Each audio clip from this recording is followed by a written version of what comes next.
Kanya-kanya pong gimmick ang maraming lalawigan sa bansa para ipadama ang diwa ng Pasko sa kanilang mga kababayan.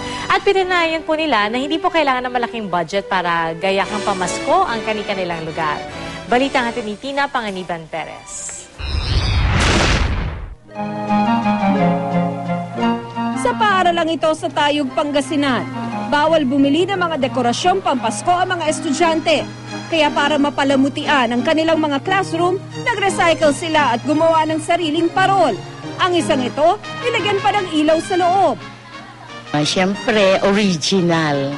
Kasi ngayon lang kami nagkakaroon ng Christmas lantern na talagang made of waste materials. Ganito rin ang gimmick ng mga guro at estudyante sa Malang, North Cotabato. Ang napili naman nilang i-recycle, balat ng mais. Imbes na sunugin, ginawang hugis pansete ang natuyong balat. Gagawin daw nila itong Christmas tree para isali sa Adopt a Tree contest ng lokal na pamahalaan.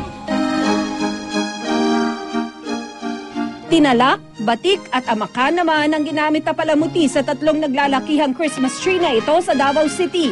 Alinsunod daw ito sa konseptong Colors of the South. We have decided to veer away from the usual Western way of decorating our Christmas activities in the hotel.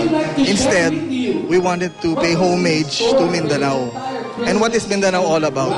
Mindanao is all about colors, various colors. Ang mga ginawang Christmas ball na nakasabit sa mga puno, binibili ng mga donor. Mapupunta sa mga cancer patient ng House of Hope ang pondong malilikot.